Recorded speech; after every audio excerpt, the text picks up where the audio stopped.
Kuya, paano kung hindi ko matapos ang hulugan? Sayang lang ba ang pera ko? Common fear yan, pero ito ang good news. Sa Layaway Philippines, hindi mawawala ang binayad mo basta consistent ka lang. May reminders pa kami para hindi mo makalimutan ang due date. Plus, flexible din ang plans.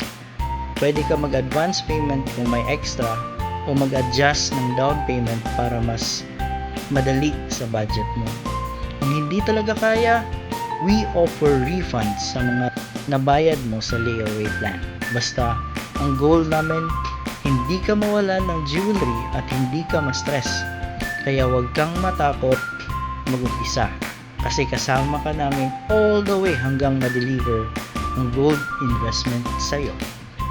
Now, kung gusto mong ma-secure ang jewelry ngayon without pressure, message us or click the link below and start your layaway plan today.